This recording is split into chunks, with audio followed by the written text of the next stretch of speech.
De l'autre côté du vallon, sur le bord de la forêt, il aperçut un cerf, une biche et son faon. Le cerf, qui était noir et monstrueux de taille, portait 16 andouillés avec une barbe blanche.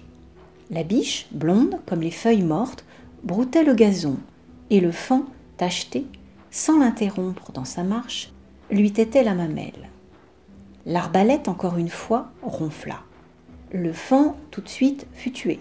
Alors, sa mère, en regardant le ciel, brama d'une voix profonde, déchirante, humaine.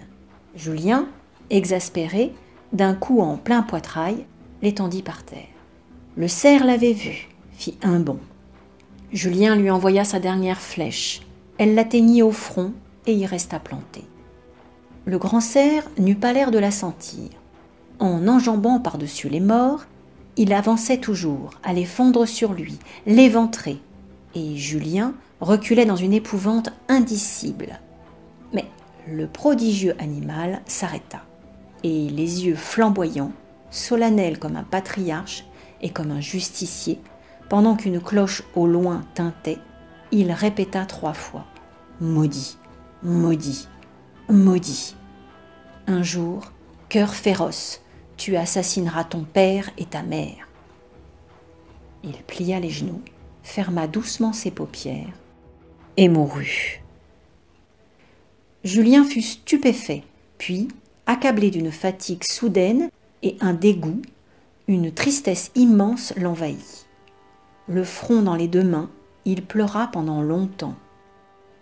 Son cheval était perdu. Ses chiens l'avaient abandonné. La solitude qui l'enveloppa lui sembla toute menaçante de péril indéfini. Alors, poussé par un effroi, il prit sa course à travers la campagne, choisit au hasard un sentier et se trouva presque immédiatement à la porte du château. La nuit, il ne dormit pas.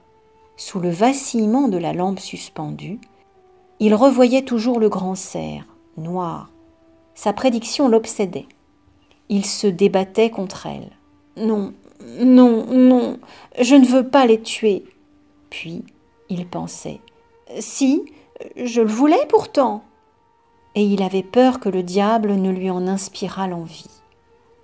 Durant 3 mois, sa mère, en angoisse, pria au chevet de son lit, et son père marchait continuellement dans les couloirs.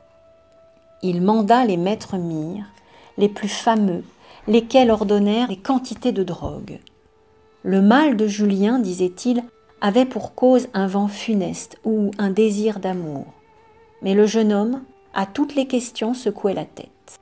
Les forces lui revinrent et on le promenait dans la cour.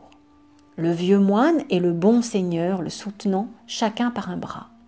Quand il fut rétabli complètement, il s'obstina à ne point chasser. Son père, le voulant réjouir, lui fit cadeau d'une grande épée sarrasine. Elle était au haut d'un pilier dans une panoplie. Pour l'atteindre, il fallut une échelle.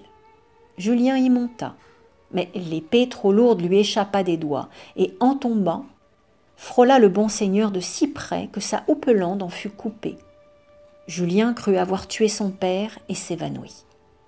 Dès lors, il redouta les armes. L'aspect d'un fer nu le faisait pâlir.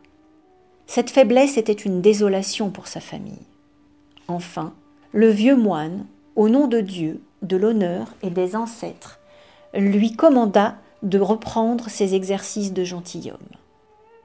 Les écuyers, tous les jours, s'amusaient au maniement de la javeline.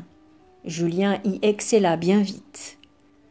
Il envoyait la sienne dans le goulot des bouteilles, cassait les dents des girouettes, frappait à 100 pas les clous des portes.